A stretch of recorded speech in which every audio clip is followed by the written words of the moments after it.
L'aime. Arrêté sur image dans un Londres nocturne le soir de la fête du feu, le 5 novembre.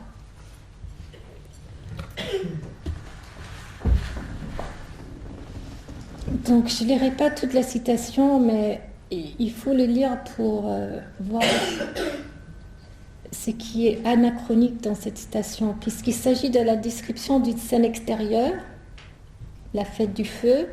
Le visage d'une jeune fille, à la lueur du feu, elle n'avait pas de corps. L'ovale dessiné par son visage et ses cheveux étaient accrochés à côté du feu, de la cheminée, j'ai traduit, contre un fond noir et vide. Mais ce que vous voyez là, et ce qui est présent en anglais, que j'ai gardé en français, c'est qu'il y a un glissement, puisque dans la description, il ne s'agit pas du tout d'une scène extérieure, mais d'une scène intérieure. Parce qu'on ne dirait pas, ni en anglais ni en français, que l'ovale dessiné par son visage était accroché à côté du feu. Il y avait quelque chose de tragique dans son regard fixe, son âge entre 20 et 25 ans. Nous voyons comment l'inconscient surgit ici dans l'image comme survivance, comme revenance et anachronisme. Justement, on ne dirait pas accroché à côté du feu pour une scène d'extérieur. C'est comme si elle décrivait ce portrait, par exemple.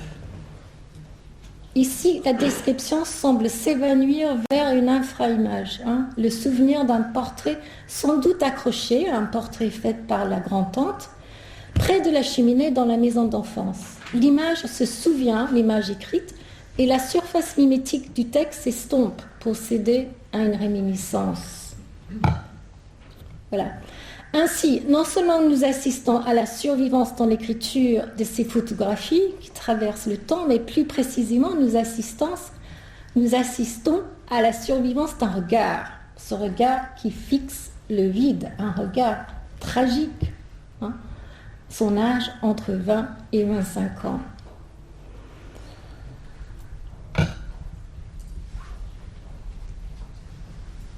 Et qui, dans les yeux de l'enfant qui le voyait, ce regard devient un regard intérieur.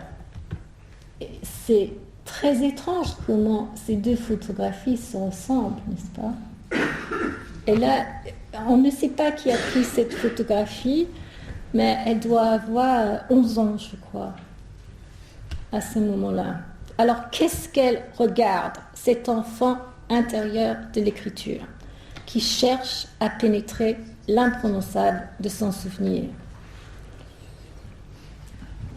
Je garde la question. Qu'est-ce qu'elle regarde? L'enfant de l'écriture est aussi celle-là. Vous voyez bien, elle est assise derrière ses parents. Elle regarde ses parents en train de lire dans leur maison de vacances, la maison de vacances qui est mise en scène dans ce roman, Vers le phare, en 1893. Alors, la photographie est de 1893, le roman est de 1927. Les lectures préférées de ses parents, ici en train de lire, parcourent les romans de Virginia Woolf, et surtout celui-là, Vers le phare. Nous les entendons cités en bribes, récitées entre veille et sommeil par les personnages, reprises comme le basso continuo d'une écriture acoustique et musicale qui palpe ce passé pour y entendre ce dont elle est faite, l'écriture et l'écrivain. Il s'agit sans doute de pénétrer le secret des parents et de se demander de quoi retourne leur siècle, car il y a au cœur de la pensée woolfienne quelque chose comme une antériorité psychique et mythique de la lecture, comme si ce regard perçant de l'enfant, là, cherchait dans la lecture de ses parents le secret de sa naissance dans ce long siècle qui les encercle, palpant une scène primitive. L'écriture cherche le passé de la mémoire dans la langue, comme l'enfant de l'écriture s'est formé à partir de ce souvenir, de récits. C'était une époque où on récitait beaucoup. Elle reprend tous les récits et les récitatifs de ses parents en bribes dans ses romans. La formation du souvenir et le souvenir d'une formation se rejoignent ici, dans une acoustique de la transmission. Comme l'évoque, c'est un titre anecdotique, Balanchine, le chorégraphe, parlant de sa composition Muzatiana, imaginée sur une partition de Tchaïkovski, en hommage à Mozart, il dit « Je ne suis pas très vieux, mais je me rappelle cet univers disparu à jamais. Je suis né et j'ai été élevé dans l'ancienne Russie. Mes professeurs connaissaient Tchaïkovski et lui avaient parlé. En évoquant ce contact de la parole transmise par la parole, il remonte le fil d'une transmission musicale par lui.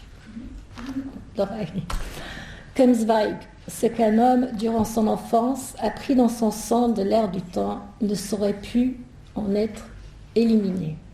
Woolf est hanté par cette arrière-langue, scandée dans l'écriture comme, je cite, un bourdonnement inarticulé mais musical d'avant-guerre, c'est une phrase que j'ai extraite d'une chambre à soie, ou une mélodie presque inaudible, cette musique intermittente, à moitié perceptible à lui, mais qui l'échappe, une phrase extraite de Vers le phare, ou un chant brisé, je cite, « Pourquoi Alfred a-t-il cessé de chanter ? Pourquoi Christina a-t-elle cessé d'y répondre ?» Alors elle parle de Alfred Tennyson, le poète du début du XIXe siècle, et de Christina Rossetti, une poète de la deuxième moitié du XIXe siècle. Or, au personnage du père dans ce roman, qui incarne son propre père, elle fait réciter des vers de Tennyson. Dans un cri de somnambule, elle lui fait déclamer la charge de la brigade légère, poème de Tennyson sur la guerre de Crimée. Elle en fait une prophétie de la Première Guerre mondiale et de son père, un prophète de la mort. Et je vous montre une photographie d'elle avec son père et vous voyez à quel point son père ressemble à Tennyson. C'est l'allure victorienne, mais ils se ressemblent quand même, ces deux hommes. Or, chez ce couple si mélancolique, les parents dans ce roman, entourés par l'animation de 8 enfants, comme ses propres parents, puisque chacun est veuve d'un premier mariage. Donc, entourés par l'animation de 8 enfants que forment les parents créés à partir de souvenirs de ses propres parents, il y a la mise en scène d'une brisure à tous les niveaux. Une brisure avant, après, pendant la guerre de Crimée, la Première Guerre mondiale, avant la naissance, pendant l'enfance, celle du deuil maternel de la mère, pour la mère, de la mère pour qui ? Woolf nous dit que le livre de chevet de sa mère était De Quincy. De Quincy, ce romantique anglais du XIXe siècle. Et au moment de la composition de ce roman, elle ouvre le livre sur lequel sa mère s'endormait. Et en même temps que de composer le roman, elle écrit un essai sur De Quincy, qui s'intitule Une prose passionnée, où elle cherche non seulement la vérité de sa mère, mais la vérité de son propre style. Puisque tout ce qu'elle dit dans cet essai, c'est comme si elle parlait de sa propre écriture. Et cette vérité s'incarne dans un souvenir d'enfance qu'elle avait lu dans l'esquisse autobiographique de Quincy, et qu'elle rappelle afin d'expliquer sa dislocation du réalisme. La dislocation de qui ? On ne sait plus. Sa dislocation à elle ou à lui, peu importe, puisqu'ils se confondent dans cet essai. Tout comme, sa dislocation à elle. Et voilà une citation de cet essai. Il ne cessait de rêver, il en possédait la faculté bien longtemps avant de se mettre à manger de l'opium, ce pourquoi il est connu. Lorsqu'enfant, il se tint près du corps mort de sa sœur et soudain une voûte s'ouvrit au lointain, un puits qui montait éternellement. On se demande de qui est ce souvenir du mort, à qui il appartient, puisque les images sont très réminiscentes de sa propre écriture dans Vers le phare. Et surtout, celle de la lumière qui s'infiltre par un clivage dans l'obscurité. Et dans la mesure où elle habite la parole maternelle dans ce texte, cette lumière qui s'infiltre, elle sauve. Car tout au long de l'attente d'aller vers la maison de lumière, la mère récite un conte de fées à son plus jeune enfant, assis sur ses genoux à la fenêtre. C'est une sorte de mise en abîme de la lecture dans le roman même. Il s'agit d'un conte des frères Grimm.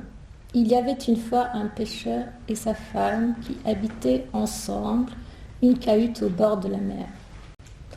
En lisant, elle perçoit dans les yeux de l'enfant quelque chose de pâle et de questionnant comme le reflet d'une lumière.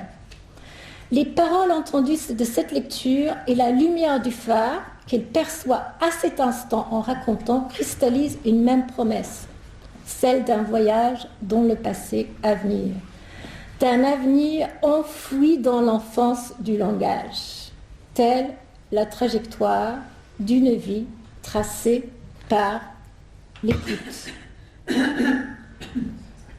Donc je reviens à Pierre Fédita pour la tracer, pour une vie tracée par l'écoute et son essai sur le conte et la zone de l'endormissement, c'est dans Corps du vide, espace de séance, où il parle de la capacité de la parole du conte de donner une acousticité au rapport de lumière.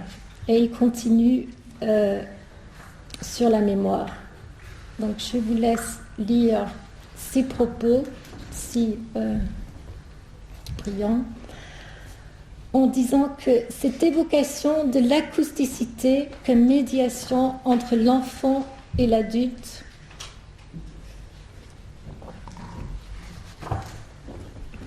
souligne la transition vers Walter Benjamin.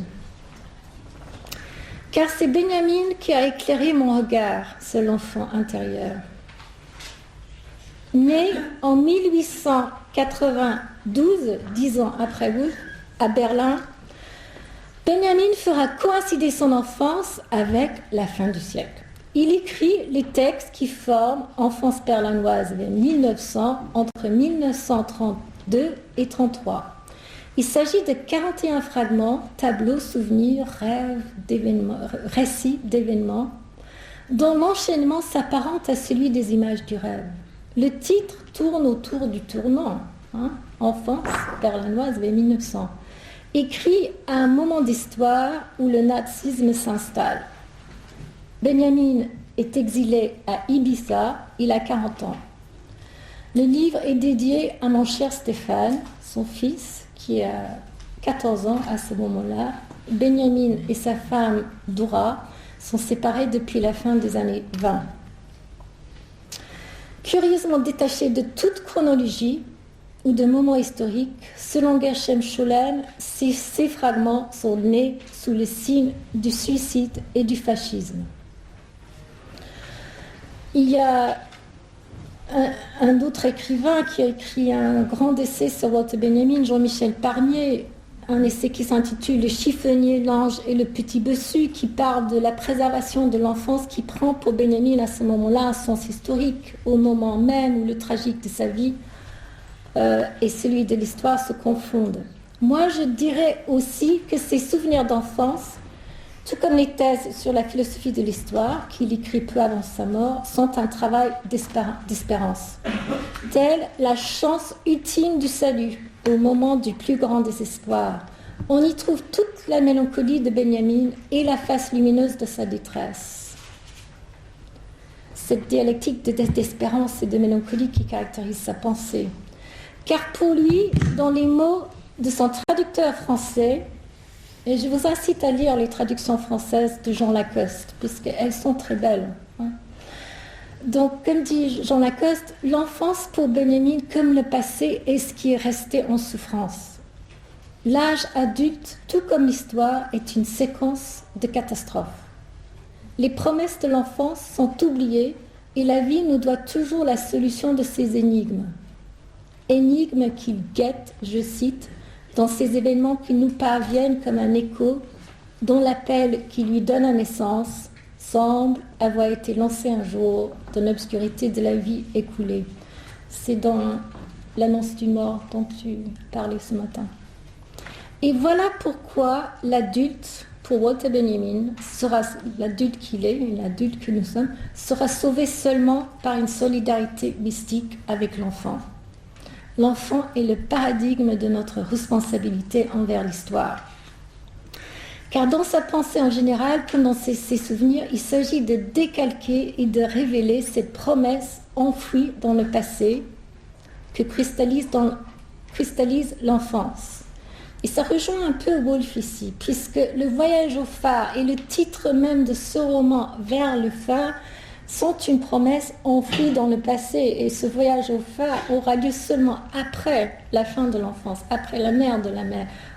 Ce voyage aura lieu 10 ans après toutes ces morts de la guerre, après ces deuils. C'est un voyage dans le passé à venir. Donc les deux pensées se rejoignent, ou les deux poétiques en fait. Donc il s'agit toujours de décalquer cette promesse enfouie dans le passé qui cristallise l'enfance. Nous reconnaissons ici les thèses sur la philosophie de l'histoire qu'il écrit à la fin de sa vie dans toutes leurs dimensions messianiques. Or, l'enfant commande au renouvellement du monde. Et quelqu'un en parlait déjà ce matin de cet enfant c'était toi, l'enfant qui a une figure de renouvellement du monde toujours. Dans son texte sur sa passion de collectionner les livres anciens et les contes pour enfants, je déballe mes bibliothèques, voilà ce qu'il en dit. Que les enfants sont au cœur de toute renaissance. L'acte de collectionner, la peinture des objets, le découpage, le décalque, toute cette gamme enfantine, depuis la prise en main jusqu'à la nomination. C'est une renaissance perpétuelle. Et il parle de sa propre activité de collectionneur. Et il dit que dans cette activité, pour lui, l'acquisition des livres anciens, pour enfants et pour adultes, l'aspect enfant se compénètre avec l'aspect vieillard. Nous voyons qu'au sein de cette activité de collectionneur, Walter Benjamin fils, dont le seul paysage et domicile fixe fut celui des livres, se trouve dans la filiation de son père, marchand antiquaire de la bourgeoisie juive berlinoise. J'en viens à l'énigme mélancolique de ce processus de destitution qui l'épousa comme une destinée. Une destinée de juif errant seulement dans les livres et les langues où il guette l'écho de ce passé à venir. Et voilà une citation que j'avais mise en épigraphe du colloque aussi. J'habitais le 19e siècle comme un mollusque habite sa coquille et ce siècle maintenant se trouve devant moi creux comme une coquille vide.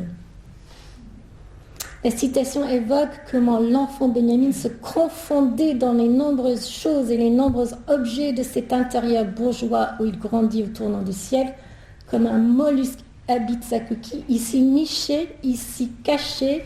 Il le dit dans le fragment cachette, il ne fallait à aucun prix le trouver là. Il s'en est destitué pour n'en écouter que l'écho, se nichant seulement dans les livres ou dans une écriture toujours attentive au secret de cette époque qui rêvait dans la suivante. Benjamin parle toujours d'une époque qui rêve la suivante et c'est une citation qu'il a empruntée à Michelet en fait. Alors Benjamin adulte se réfugiait dans les livres, voilà, comme l'enfant dans les mots. Je trouve ces photographies incroyables. On voit à quel point il s'y réfugie. Il est entre l'exil et la fuite. Dans la Bibliothèque nationale à Paris, je crois que c'est 1940. Dans un mouvement de destitution du corps, des corps et de l'érotisation de l'objet. Livre et de l'écriture, l'objet écriture. Donc je laisserai peut-être celle-là. Nous savons que lors du divorce avec Dora Benjamin, née Kellner, c'est son deuxième mariage. Elle est née Kellner, puis Elle s'est mariée avec Ernst Pollack et Benjamin est son deuxième mari. Lors de leur divorce, le terrain de lutte sur lequel personne ne veut céder et qui est soumis au processus juridique et jamais résolu est celui de la garde, non pas de l'enfant, mais de la collection de livres pour enfants.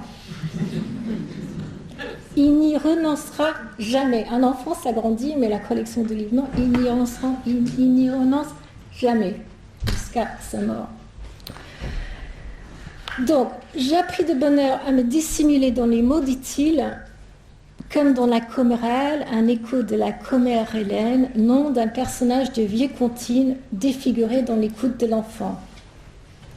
Pour lui, elle est une créature fantastique qu'il imagine vit au fond de l'étang des Nymphias des frères Grimm. Voilà les frères Grimm qui reviennent comme une inscription de l'enfance.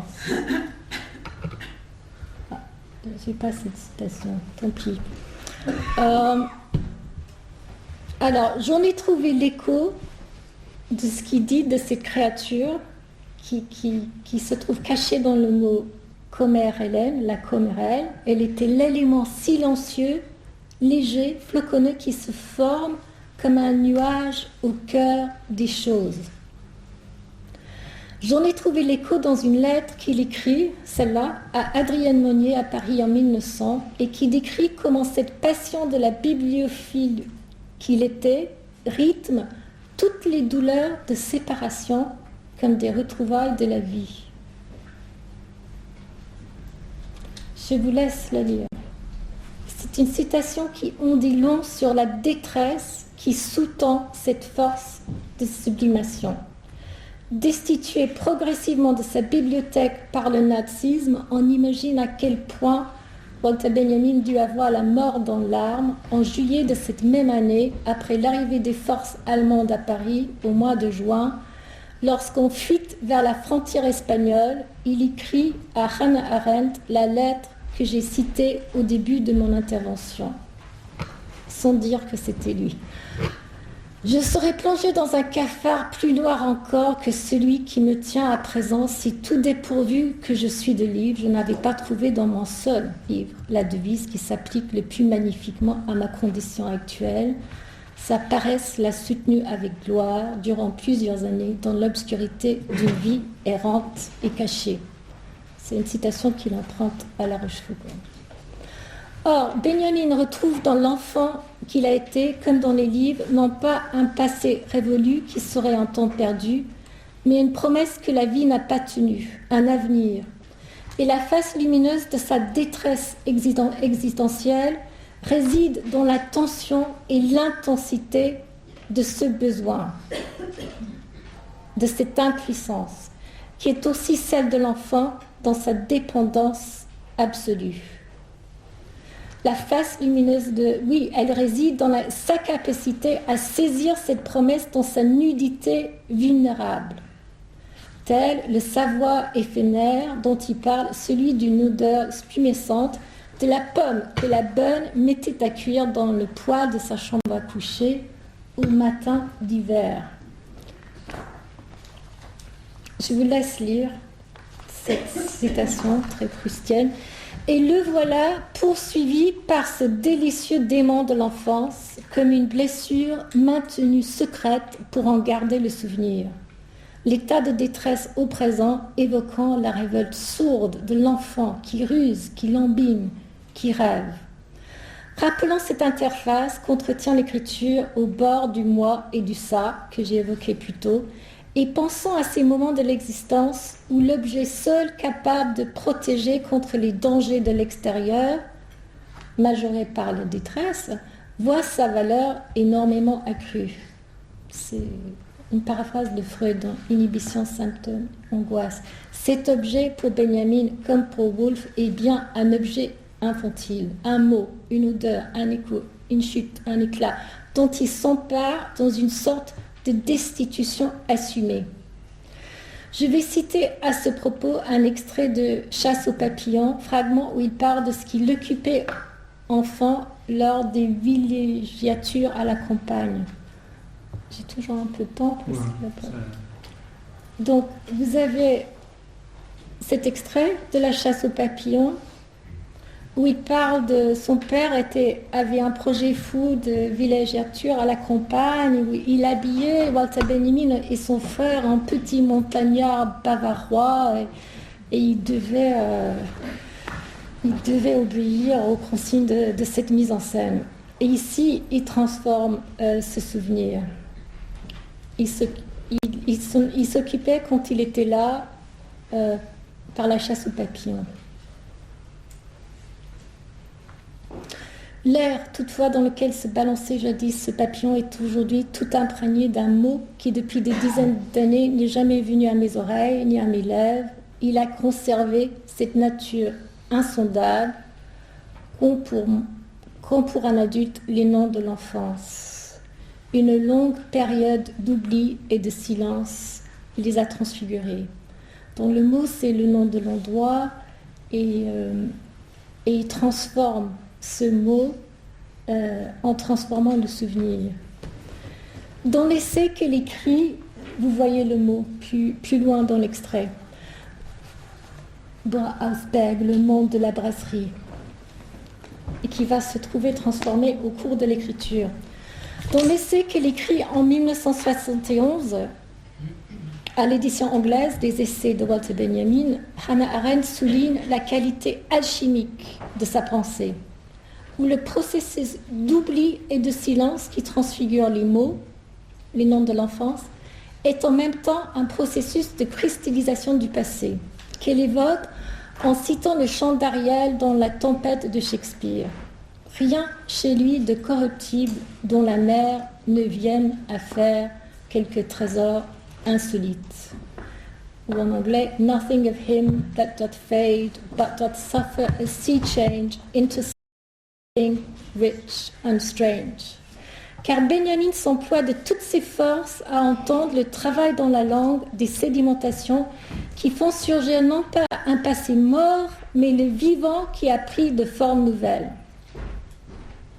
Et vous voyez comment continue la citation. À travers l'air plein de papillons tremble le mot Brausberg, et petit à petit, ce mot se transforme comme si ces moriaux, tous ces papillons, ces vulcains, ces pans de jour et ces aurores étaient éparpillés sur un de ces luisants émaux de Limoges sur lesquels les créneaux et les remparts de Jérusalem se détachent d'un fond bleu foncé. Dans ce geste, il se défait des atours de cette villégiature dans toute sa pesanteur bourgeoise. Et là, vous voyez ce qu'il a dû subir de la part de son père. Il se défait de toute cette pesanteur bourgeoise, juive berlinoise, de l'encombrement d'une utopie champêtre imposée par les caprices de son père, où lui et son frère étaient habillés en petits montagnards. Il alchimise, il en décale l'image pour n'y entrevoir quoi que la promesse de Jérusalem comme en rêve.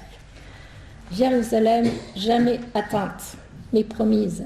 Et voilà que l'enfant intérieur de Benjamin se réfugie dans la cristallisation d'un mot. Tout comme Benjamin adulte creuse en poète du devenir les conceptions mystiques et messianiques de l'histoire exprimées peu avant sa mort. L'intensité de l'un comme de l'autre semble être à la mesure d'une désillusion prématurée et la nécessité de penser s'installe comme protection. Donc on le suit dans ce texte d'Enfance berlinoise, comme dans la traque constante de ce qui manquait à advenir et ce dont il fait une vérité prophétique, comme il en fait une destinée à ce vertex où la mélancolie touche à l'espérance. Ce n'est pas sans rappeler la mélancolie émerveillée de Borges, autre grand arpenteur de bibliothèque, évoquée au dernier colloque Babylone par Alejandro Rojas Urego, en termes de la béance réelle et solitaire contre laquelle se pose et se mesure la création. Donc je vais terminer. C'est mon dernier. C'est presque venu. Oui, c'est mon dernier paragraphe. Ça suffira. Oui, c'est la fin, la conclusion. Enfant, Walter Benjamin était souvent malade, et lorsqu'il était malade, sa mère remplaçait la bonne et la gouvernante. Il pouvait rester près d'elle. Il se souvient qu'il ne fallait pas mourir en écoutant les histoires des glorieux ancêtres qu'elle lui racontait. Il rappelle surtout la mystérieuse distance qui le séparait de cette mort cernée dans le thermomètre qu'elle lisait à la fenêtre. Alors que sa gloire à lui est précisément celle de cette absence gagnée dans sa présence aux heures de classe. Les cours manqués s'alignant comme des rubans sur sa poitrine d'invalide. Voilà, pardon. Ça, c'était quand j'allais échanger avec Ariel sur Kafka. Donc, il s'agit, voilà, la mère qui regarde le fil de sa vie dans le thermomètre qu'elle regarde à la fenêtre. On se souvient que dans la pensée de Benjamin, l'enfant possède une solidarité mystique avec le royaume des morts, à cette interface où ce royaume touche le royaume des vivants. Comme cet enfant ici évoqué, alité, suspendu aux histoires de sa mère qui manie une petite tube où elle semble déchiffrer l'état du fil de sa vie. Rappelé en 1932 par un homme en exil au seuil de la fuite.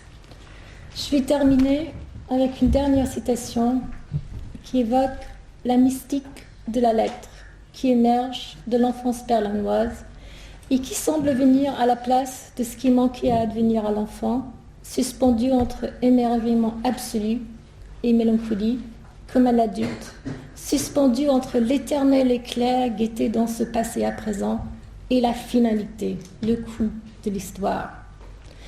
Il s'agit du fragment La boîte de lecture. Vous y entendrez cette antériorité rêvée de la lecture que j'ai soulignée chez Woolf et qui est commune aux deux. Et à quel point ici, la lecture des parents même, la lecture d'autres siècles, et à quel point ici, la recherche dans le passé ressemble à une théorie sexuelle infantile de la lettre. Le passé est profondément enfoui en nous, dit-il. Il est si lourd et si prégnant de traces, d'habitudes disparues et survivantes. Il est imprégné comme il est imprégné de lui, enfant.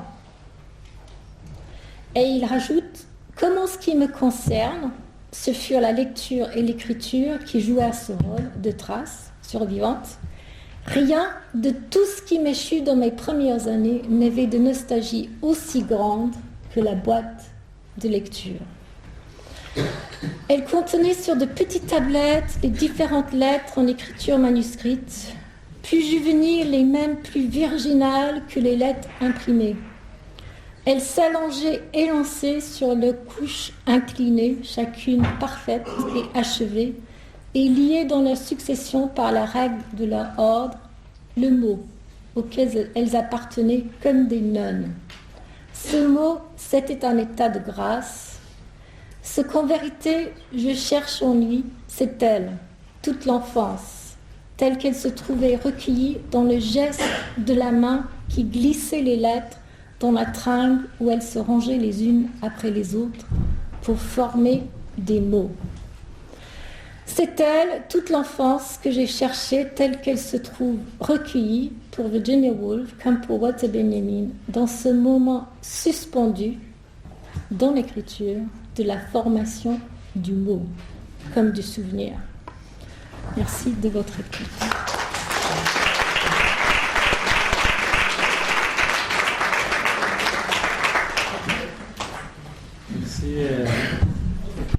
Merci Anne-Marie pour cette présentation si riche.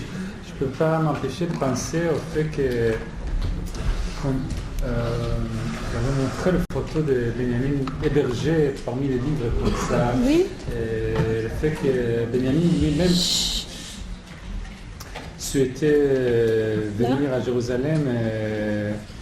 En fait, il y avait des négociations avec l'université hébraïque et il n'a jamais réalisé parce qu'il est suicidé avant. Mais en fait, ce livre, il existe parce qu'il a envoyé des livres en 1934 à Gershom Scholem qu'il avait besoin de sous et Sholem les a vendus à la Bibliothèque nationale à Jérusalem.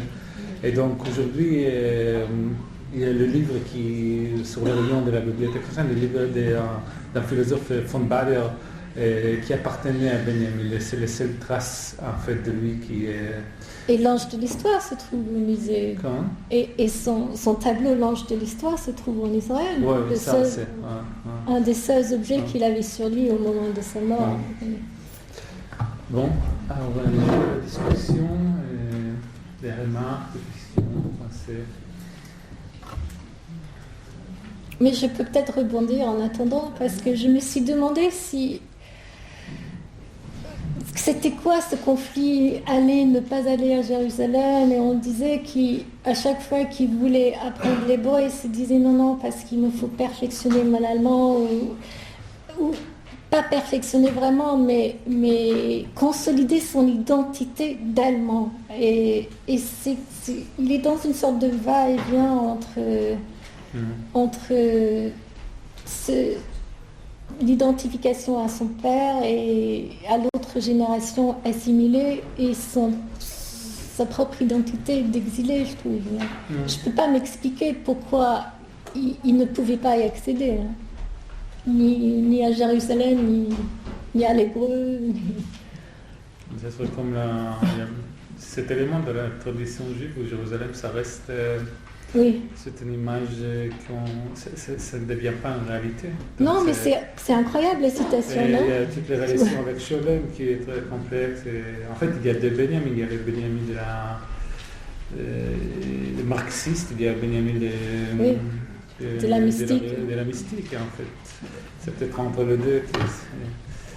Et même ce tableau où le père les habille en petits montagnards, parce qu'il avait le rêve d'une utopie champêtre qui ne pouvait pas durer, hein. Il était un peu capricieux. Un des biographes de Benjamin en a parlé en évoquant le film La famille, les Royal Tenenbaum, le film américain de Wes Anderson. Je ne sais pas si vous connaissez, mais c'est un père fou aussi qui...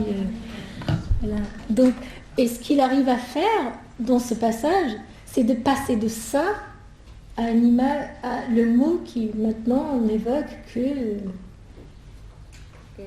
la silhouette de Jérusalem comme sur la céramique. Il faut le faire.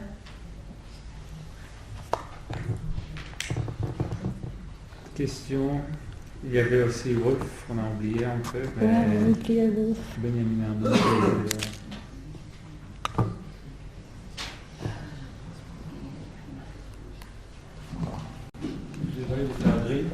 Vous pouvez donner un compte, je n'ai pas bien entendu le compte dont on parlait des frères Grimm.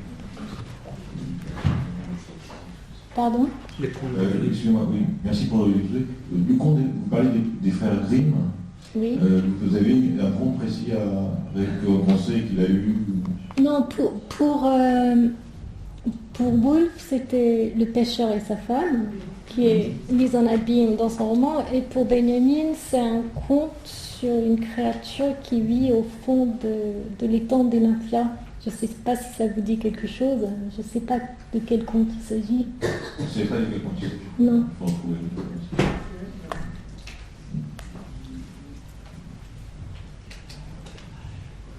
C'était pour montrer la présence toujours de ces bribes du 19e siècle et de ces bribes récitées par les autres générations qui sont constamment repris, mais qui se trouvent transformés, alchimisés dans l'écriture. Comment il y a une antériorité de la lecture et de l'écoute qui est inséparable du processus de mémoire chez ces écrivains. Mais c'est peut-être le fait d'être écrivain aussi. Il y a beaucoup de choses qui sont transférées sur l'écriture même, le langage, l'écoute.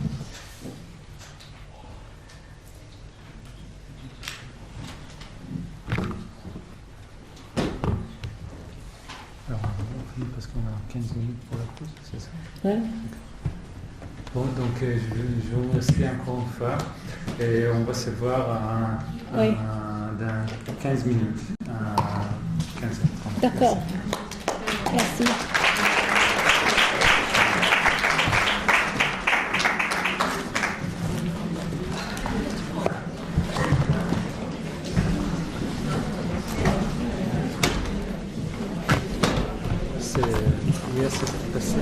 passage qui apparaît plusieurs fois chez lui.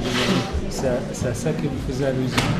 Ça apparaît aussi dans le narratif, où il dit c'est avant la guerre et après la guerre. Il ne fait pas de la génération de la guerre, et donc le monde s'est brisé en fait. Donc c'est un passage très très fort. Brisé et les soldats qui reviennent de la guerre ne peuvent plus en raconter. C'était ça, c'est son truc sur les pics, les postes. Il y a une brisure, il n'y a plus de postes parce qu'il n'y a plus de récit. C'est un passage que Bien, si vous le voulez bien, nous allons commencer cette dernière séance que j'ai l'honneur de présider. Est-ce que vous m'entendez? C'est pas le micro, ça? C'est ça, oui, c'est ça le micro. Je ne sais pas comment ça va. C'est bon?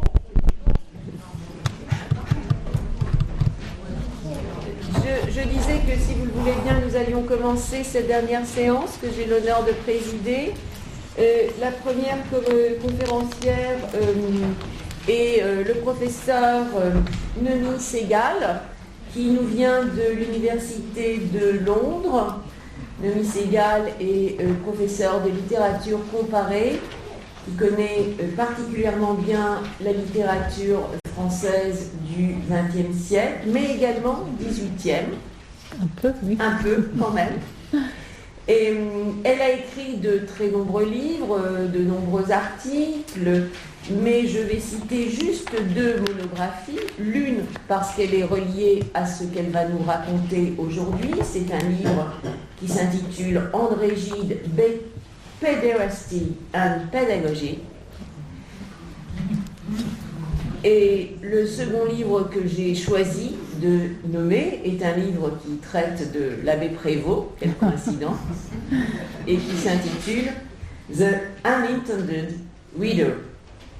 Elle a également traduit, je crois très dernièrement, en tous les cas c'était un projet de recherche et de traduction qui l'a amené également en Israël, où j'ai eu le bonheur de la connaître de manière plus intime.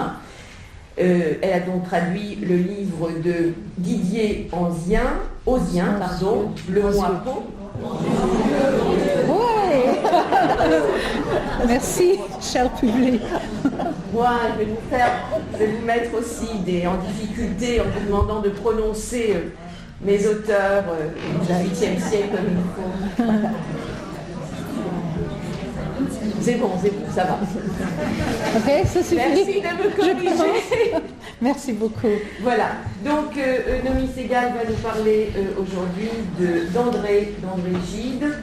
Je vais juste lire le titre. Gide se remémore, mettons que c'est par pénitence que je l'écris. Merci. Ok. À la première page des mémoires de Gide, qu'est-ce que c'est? Ok.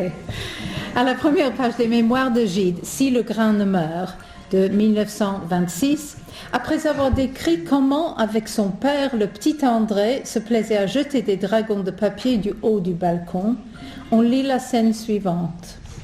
Et vous avez la feuille de citation, n'est-ce pas? D'accord. Alors, citation 1. Je revois aussi une assez grande table, celle de la salle à manger sans doute, recouverte d'un tapis bas tombant, au-dessous de quoi je me glissais avec le fils de la concierge, un bambin de mon âge, qui venait parfois me retrouver.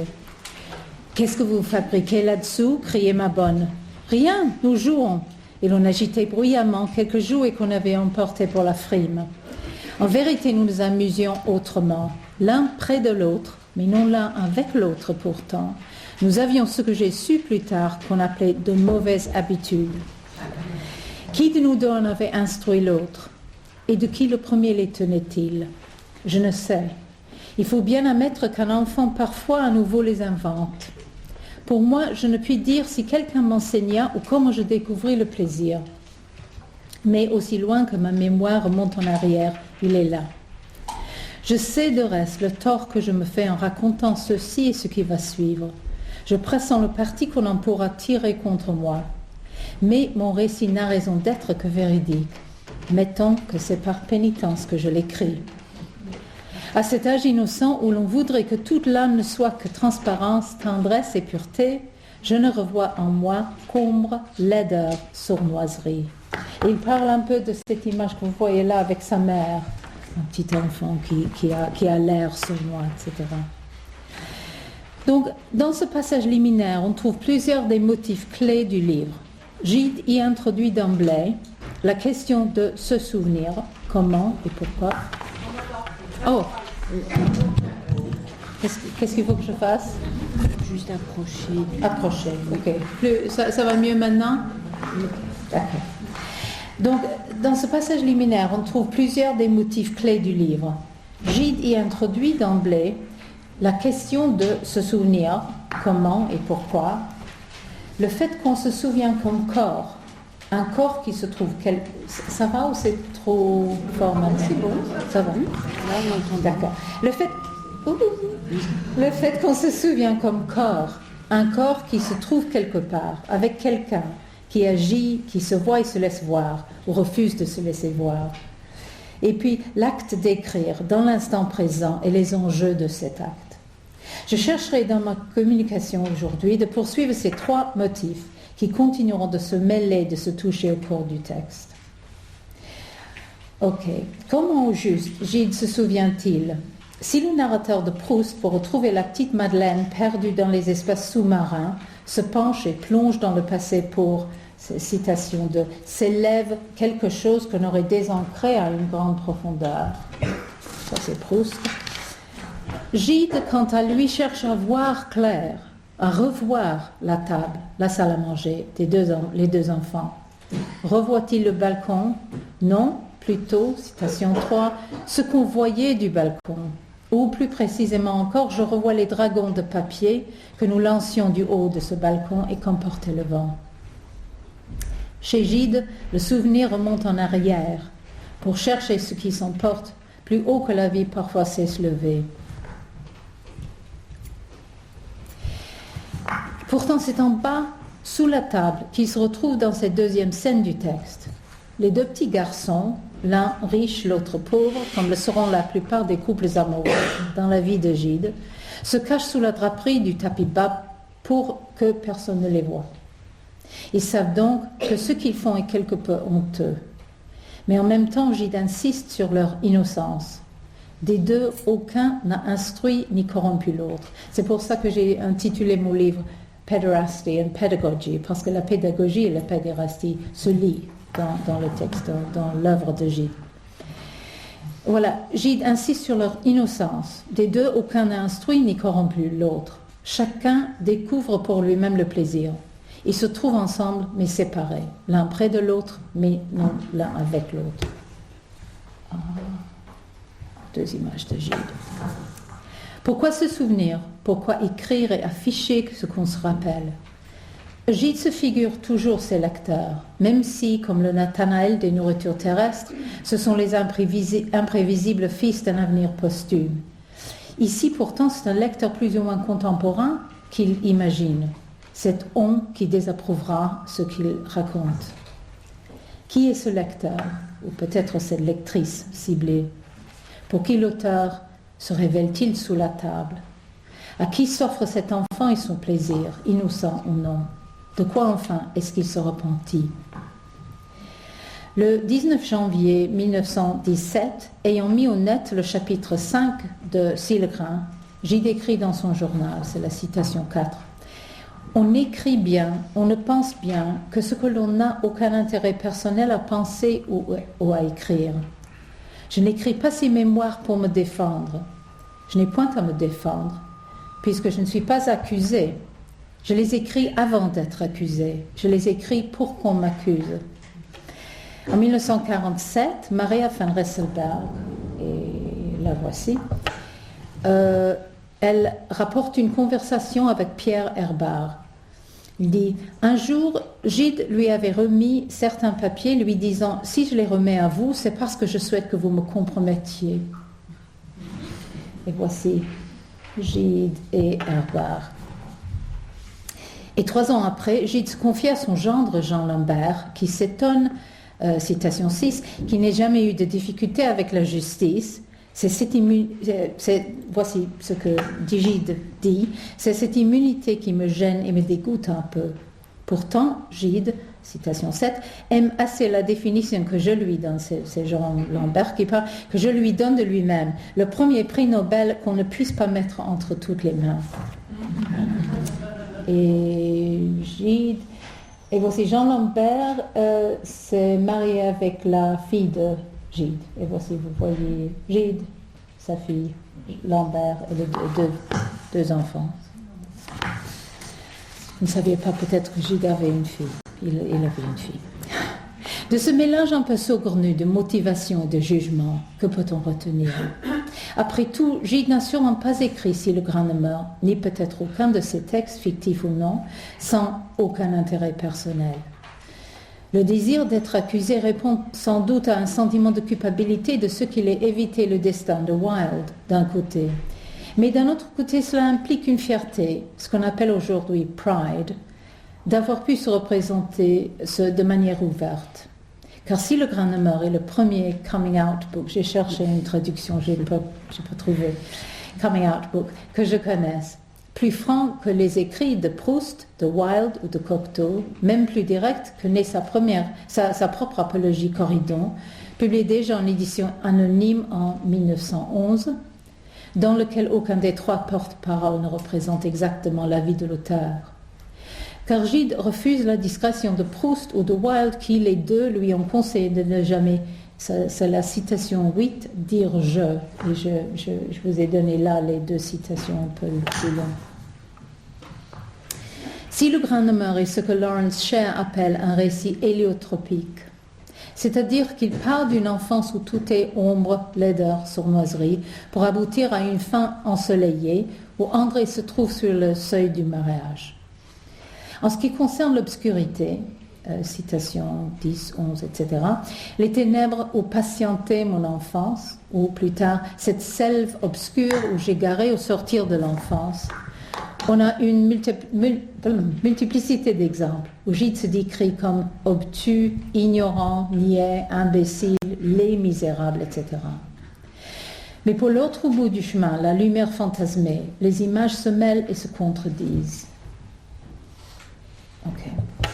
Une première instance de cette clarté se trouve dans les lumières de la religion. En se préparant pour sa première communion, à un moment où m'accompagnait partout Emmanuel. Emmanuel, c'est le nom qu'il a donné dans ses mémoires à sa cousine Madeleine. Voici Madeleine, enfant et jeune femme mariée.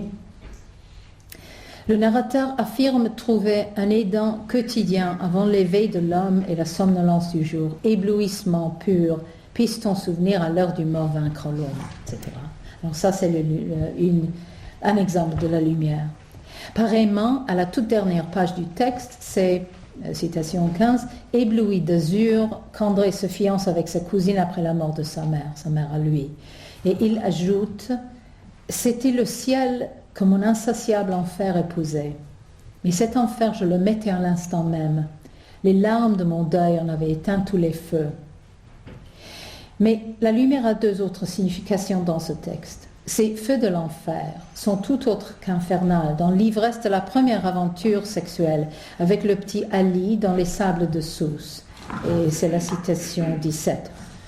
Son corps était peut-être brûlant, mais parut à mes mains aussi rafraîchissant que l'ombre. Que le sable était beau. Dans la splendeur adorable du soir, de quel rayon se vêtait ma joie. Ou le moment 2 ans après où il découvre la volupté avec le jeune Mohamed auquel Oscar Wilde l'a présenté, citation 18, « Ah, de quel enfer je sortais. À présent, je trouvais enfin ma normale. » Cet éblouissement est pour le moins égal à l'autre. Mais ces moments, cette normale et ses enfants ne sont précisément ni la lumière ni l'obscurité, mais les deux éléments qui se touchent. Ça, c'est la citation 19. Il est des êtres qui s'éprennent de ce qui leur ressemble, d'autres de ce qui diffère d'eux. Je suis de ces derniers. L'étrange me sollicite autant que me rebute le coutumier. Disons encore et plus précisément que je suis attirée par ce qui reste de soleil sur les peaux brunes. J'ai dans la Madeleine aussi avait la peau un peu brune, étrange peut-être pour une femme d'intérieur, normande et dévote. Elle l'avait hérité sans doute de sa mère Mathilde, celle qui était, aux yeux de toute la famille, tout le contraire d'elle. Et plus étrange encore, dans les mémoires de Gilles, la lumière se trouve aussi du côté de cette femme redoutée, dont la chambre est, c'est citation 20, très éclairée, et d'où se répandait de la lumière sur le palier. Et voici l'histoire, c'est un tournant dans la vie du jeune André. André voit du coin de l'œil en montant l'escalier la tante et ses deux autres filles qui lui font respirer des sels. Je ne vis pas Emmanuel, dit-il, ou plus exactement une sorte d'instinct m'avertit qu'elle ne pouvait pas être là, c'est pas sa place. Justement, il la retrouve à l'étage supérieur, agenouillée et qui pleure au fond de sa chambre obscure. Voici une citation un peu plus longue, c'est 22. Elle ne s'était pas relevée. Je ne compris pas aussitôt qu'elle était triste. C'est en sentant ses larmes sur ma joue que tout à coup mes yeux s'ouvrirent. Il ne me plaît point de rapporter ici le détail de son angoisse, non plus que l'histoire de cet abominable secret qui la faisait souffrir, et dont à ce moment je ne pouvais du reste à peu près rien entrevoir. Je pense aujourd'hui que rien ne pouvait être plus cruel pour une enfant qui n'était que pureté, qu'amour et que tendresse, que d'avoir à juger sa mère et à réprouver sa conduite. Retenez cette phrase. Oui. Et ce qui renforçait le tourment, c'est de devoir garder pour elle seule et cacher à son père qu'elle vénérait un secret qu'elle avait surpris je ne sais comment et qu'il avait meurtri. Ce secret dont on jasait en ville, dont riaient les bonnes et qui se jouait de l'innocence et de l'insouciance de ses deux sœurs. Non, de tout cela, je ne devais rien comprendre que plus tard. Mais je sentais que dans ce petit être que déjà je chérissais, habitait une intolérable détresse, un chagrin tel que je n'aurais pas trop de tout mon amour, toute ma vie, pour l'en guérir. Que dirais-je de plus? J'avais erré jusqu'à ce jour à l'aventure. Je découvrais soudain un nouvel Orient à ma vie. Et voici, à gauche c'est Madeleine, à droite c'est sa mère Mathilde, transgressive one. On ne sait, à vrai, on ne sait jamais ce qu'elle a fait. Elle est partie avec une plus jeune enfant de la famille des Rondeau. Mais elle y est restée assez longtemps, elle avait 5 enfants. C'est moi qui fais ça? Les feuilles. Ok. La scène parallèle dans La Porte étroite, 1909, est mieux connue et beaucoup plus coloriée que celle-ci. J'en ai fait moi-même une comparaison à 2 endroits, l'une en français, l'une en anglais. Précédée par une scène de séduction, vous vous rappelez peut-être de cette scène, où la tante s'enfonce la main dans la chemise ouverte du neveu, alors âgé d'à peu près 11 ans, et incluant aussi les jeunes cousins qui jouent auprès de la mère. Et Gide, le narrateur Jérôme écrit « La présence de ces 2 enfants m'apparaît aujourd'hui monstrueuse. Dans mon innocence d'alors, il me rassura plutôt. » Elle se conclut par une imagerie pareille de fluide corporel échangé entre la fille et le garçon. Sauf que, cette fois, les larmes de celle-ci ne s'écoulent pas sur les joues de celui-là, mais passent de lui en elle. Car, debout à côté de sa cousine qui reste à genoux, Jérôme, citation 24, pressait sa tête contre mon cœur, et sur mon front mes lèvres par où mon âme s'écoulait. Ne concevant plus d'autre but à ma vie que d'abriter cet enfant contre la peur, contre le mal, contre la vie.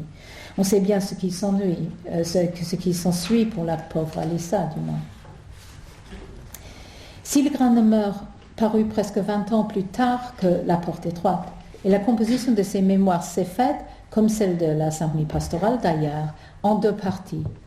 La première avant, la deuxième après, une visite de 1918 à Cambridge que fit Gide avec son jeune amant et neveu, on l'appelait son neveu, à Marc Allégret. La veille de son départ, Madeleine lui signale qu'elle sait avec qui il voyage. Il part au petit matin, lui laissant une note cruelle où il déclare que je pourrissais près d'elle à Cuverville. En Angleterre, il passe un été sans nuages. Et voici Gide avec Marc Allegret. Et revenu au début d'octobre, il retrouve sa femme souriante comme toujours et qui lui offre, citation 26, même cette image du bonheur calme, équilibré qui fait en mon travail un cadre si doux. Mais fin novembre, il lui demande de voir les lettres qu'il lui a écrites pendant leur enfance et elle lui annonce qu'elle les a toutes brûlées. Que fait Gide? Il pleure une semaine entière, s'attendant à ce que Madeleine lui offre, 27, la consolation du moins de sa pitié, de sa tendresse, pendant qu'elle continue, citation 28, à s'occuper des menus soins de la maison, comme si de rien n'était. Voici donc une troisième instance de larmes qui s'écoule, mais cette fois sans rien communiquer entre deux époux qui vivent l'un près de l'autre, mais non avec l'autre pourtant. 3 jours après, Gide écrit dans son journal « Comprenait-elle qu'elle supprimait ainsi l'unique arche où ma mémoire plus tard pouvait espérer trouver refuge. Tout le meilleur de moi, je l'avais confié à ses lettres, mon cœur, ma joie et les changements de mon humeur, l'occupation de mes journées. Je souffre comme si elle avait tué notre enfant. » L'enfant mort, c'est donc un enfant textuel, lui-même désormais incapable de se rappeler ou de réaliser son cœur, sa joie, les changements de son humeur, etc. Confronté si dramatiquement à la douleur de cette épouse vierge, Gide ne voit que sa perte à lui et l'enfant de chair et d'os que Madeleine n'a pas pu avoir. Et 5 ans après, Gide aura une fille d'Elisabeth van Rysselberghe. Cet autre enfant perdu n'est pour rien dans cette bataille de souffrance. Au moment de finaliser ses mémoires, donc, Gide ne peut plus espérer une vie où s'harmonisent 2 demandes égales. Et je me cite moi-même, et je me cite en anglais, mais je crois que j'ai fait une traduction tant bien que mal. Gide's masculinization of desire and feminization of need, or 2 kinds of desire, one directed towards the exogamous sexualized male, the other towards the endogamous unsexualized female. Il ne peut plus espérer une vie où balancer, où s'harmoniser ces 2 demandes. À 2 reprises, il se figure même que Madeleine aurait pu, comme Marceline de l'Immoraliste ou Pauline des Faux-Monnayeurs, ou les femmes grecques de Corridon, jouer auprès de lui un 31 rôle admirable en me laissant attirer chez nous des enfants, car il écrit autre part, personne ne peut soupçonner ce qu'est l'amour d'un uraniste, dégagé de toutes les contingences sexuelles, quelque chose de si fort, de si bien préservé, quelque chose d'embaumé contre quoi le temps n'a plus prise. Je trouve ça très intéressant, quoique vachement problématique. L'amour de Gide pour Madeleine a été sans doute profond et constant, mais partial et partiel. Comme l'observe Roger Martin Dugard en 1923, c'est la citation 33. Je remarque leur curieux comportement l'un vis-à-vis de l'autre. Cette sorte de politesse attentive, ce mélange de naturel et d'après qu'ils introduisent dans le moindre rapport. Cet échange empressé de prévenance, l'affabilité, la tendresse de leur regard, de leur sourire, de leurs propos, et en même temps un fond d'impénétrable froideur, quelque chose comme une basse température dans les profondeurs. L'absence non seulement de ce qui ressemblerait à quelque familiarité conjugale, mais de ce qui est l'intimité entre 2 amis, entre 2 compagnons de voyage. Leur amour est réciproque, si manifeste soit-il, demeure distant, sublimé, sans communion. C'est l'amour de 2 étrangers qui semblent n'être jamais certains de se bien comprendre, de se bien connaître, et qui ne se communiquent aucunement dans le secret de leur cœur. C'est ça, il s'agit avec Roger Martin Dugard. Voici donc la motivation de ces mémoires, de cet aveu. Mettons que c'est par pénitence qu'il écrit. Puisque à partir de ce moment de trahison mutuelle, le texte a trouvé sa lectrice de choix, celle qui a souffert d'avoir à juger sa mère et à réprouver sa conduite, et qui désormais souffrira de devoir juger son mari exactement de la même manière, et sans pouvoir compter sur son appui pour l'abriter contre la peur, contre le mal, contre la vie. Cette fois-ci, il ne s'agit plus de guérir la cousine de la sexualité exorbitante de la tante, ni comme plus tard de chercher à la persuader de l'épouser ou de le comprendre. C'est à la réprobation de Madeleine, qui le reconnaît sans appel, que Silgrin s'adresse.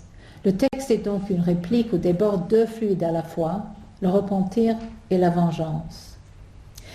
Revenons à présent au corps de Gide enfant, qui s'occupe en toute innocence du plaisir. Cette innocence ne l'a pas abandonné. Pourtant, au fur et à mesure qu'on le voit grandir dans Silgranemer, la signification du corps se mue en quelque chose de plus complexe et qui demande une analyse plus nuancée. Voici Gide à l'école alsacienne, vous le trouverez, j'espère. Oui, il est le deuxième à gauche. À l'âge de 8 ans, André entre dans l'école alsacienne. Le premier jour, citation 35, je ne comprenais pas ce qu'on me voulait. C'est la première fois qu'il entre en école, ce que l'on entendait de moi.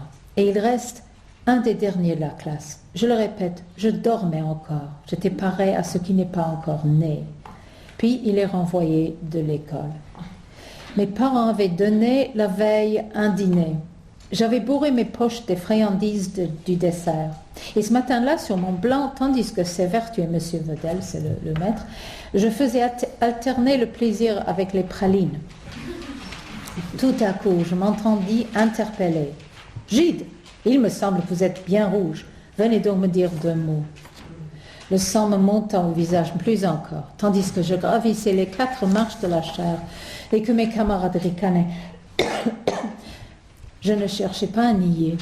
À la première question que M. Vedel me posa à voix basse, penché vers moi, je fis de la tête un signe d'acquiescement, puis regagnai mon banc, plus mort que vif.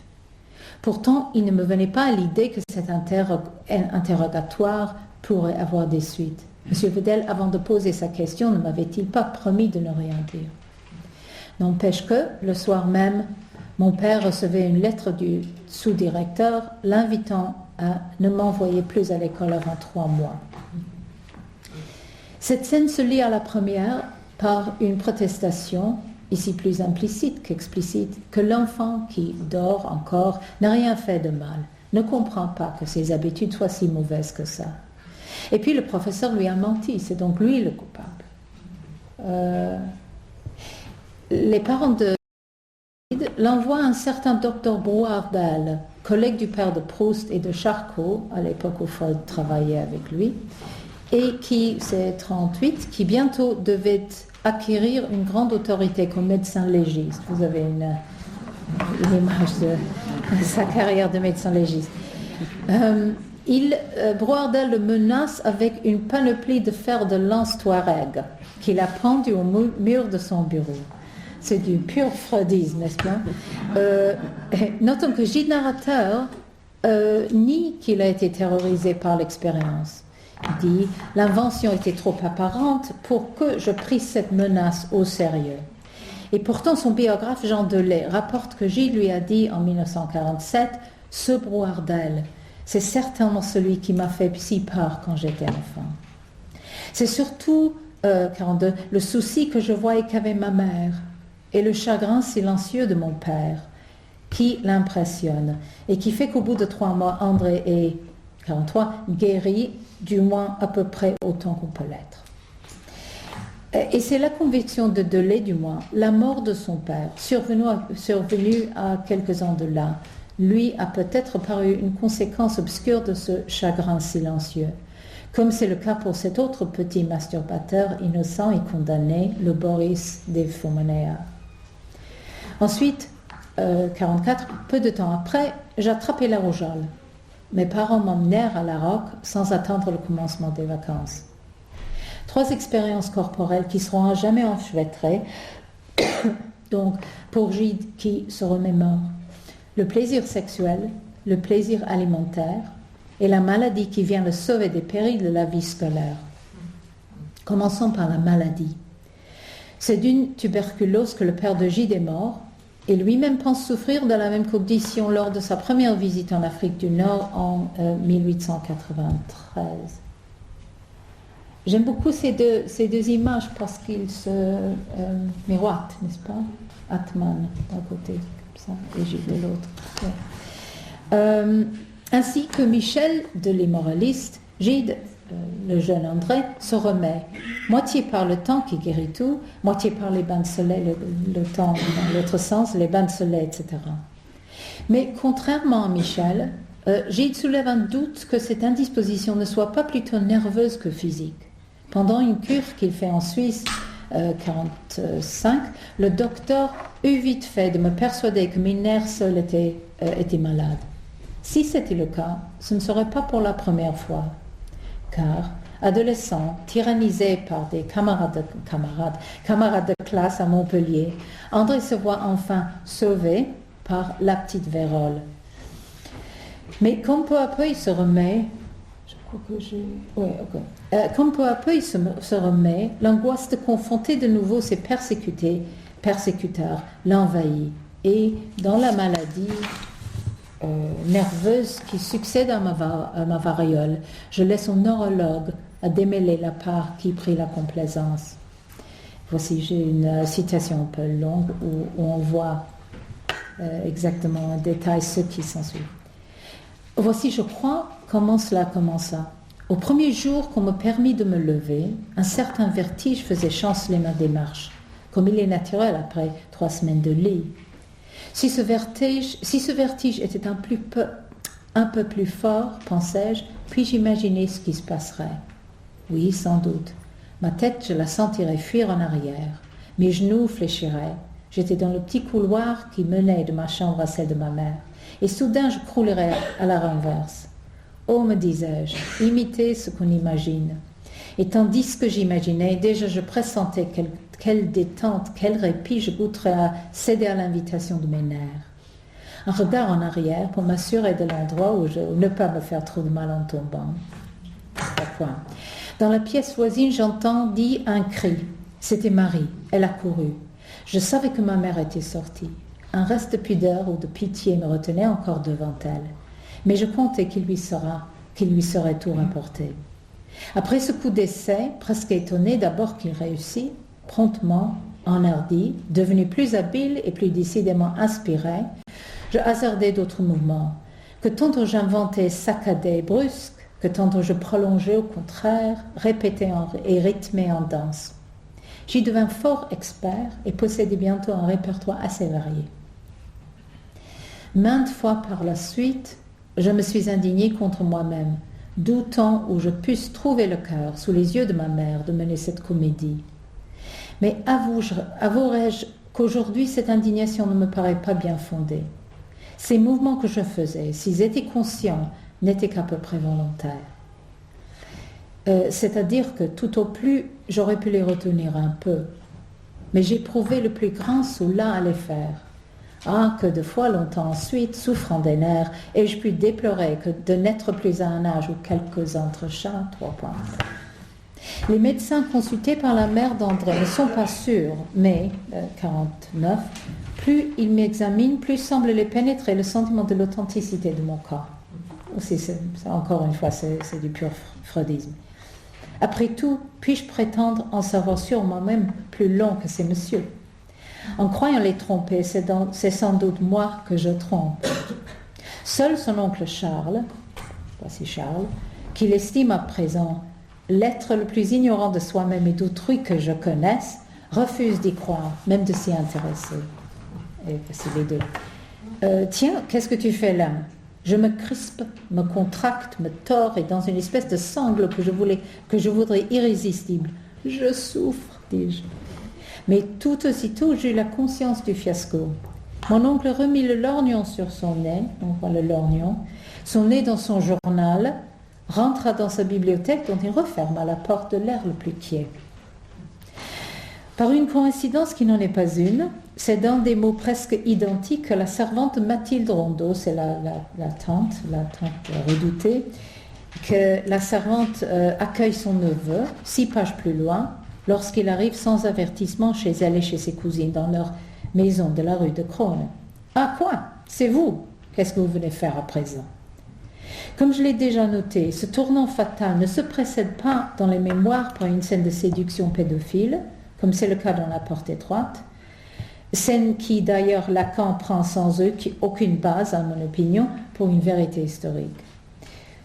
Au lieu de cette dénonciation implicite du désir féminin ou du désir détente, que ce soit féminin ou masculin, on a une double scène dans deux salles à manger, scène tragicomique dans laquelle André anorexique est taquiné, oui, par Emmanuelle la vertueuse. Ça, c'est une image. J'ai examiné une thèse de doctorat dernièrement, et ça, c'est une image de l'anorexie qu'a fait l'étudiante.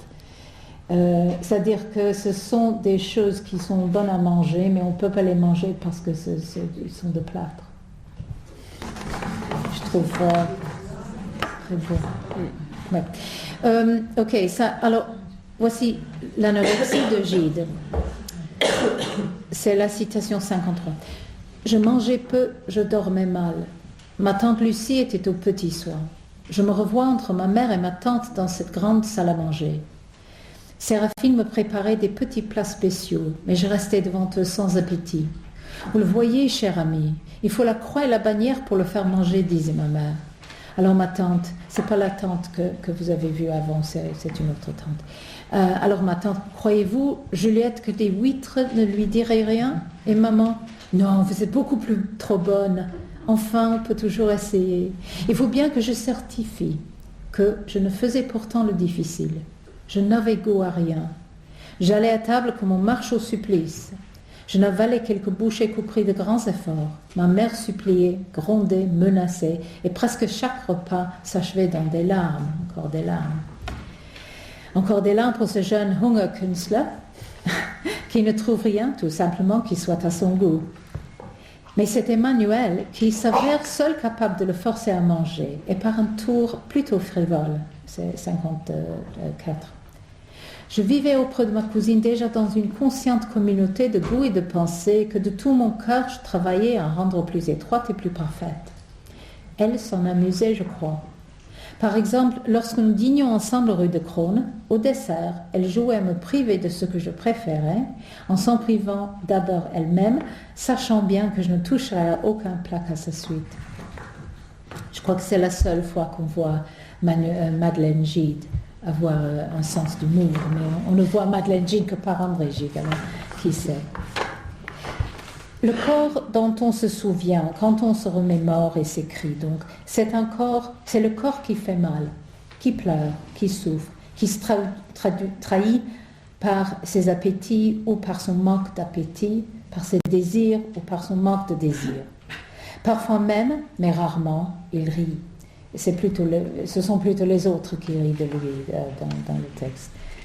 J'ai pas le temps de vous donner des exemples, mais il y en a. Pour la plupart, il pleure, le corps. Est-ce vraiment par pénitence que Gide se présente sous la table ou dans les sables?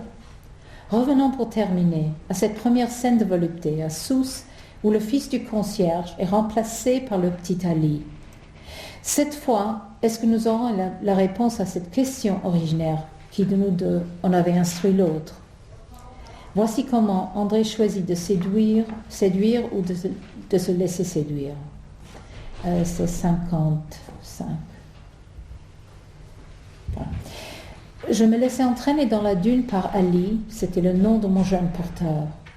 Sitôt arrivé là, sur le sable en pente, Ali jette châle et manteau. La châle et le manteau de Gide, 100 ans. Il s'y jette lui-même et tout étendu sur le dos, les bras en croix, commence à me regarder en riant. Je n'étais pas niais au point de ne comprendre pas son invite. Toutefois, je n'y répondis pas aussitôt. Je m'assis non loin de lui, mais pas trop près pourtant, et le regardant fixement à mon tour, j'attendis, fort curieux de ce qu'il allait faire. J'attendis. J'admire aujourd'hui ma constance, mais était-ce bien la curiosité qui me retenait? Le motif secret de nos actes, et j'entends des plus décisifs, nous échappe. Et non seulement dans le souvenir que nous en gardons, mais bien au moment même. Sur le seuil de ce qu'on appelle péché. Hésitais-je encore? Non, non. j'eusse été trop déçue si l'aventure eût dû se terminer par le triomphe de ma vertu, que déjà j'avais prise en dédain, en horreur. Non, c'est bien la curiosité qui me faisait attendre. Et je vis son rire lentement se faner, ses lèvres se refermer sur ses dents blanches. Une expression de déconvenue, de tristesse assombrit son visage charmant. Enfin, il se leva. « Alors, adieu, dit-il. » Mais, saisissant la main qu'il me tendait, je le fis rouler à terre. Son rire aussitôt reparut. Il ne s'impatienta pour pas longtemps au nœud compliqué des lacets qui lui tenaient lieu de ceinture. Sortant de sa poche un petit poignard, il en trancha d'un corps l'embrouillement. Le vêtement tomba. Il rejeta au loin sa veste et se dressa nu comme un dieu. Un instant, il tendit vers le ciel ses bras grêles, puis, en riant, se laissa tomber contre moi.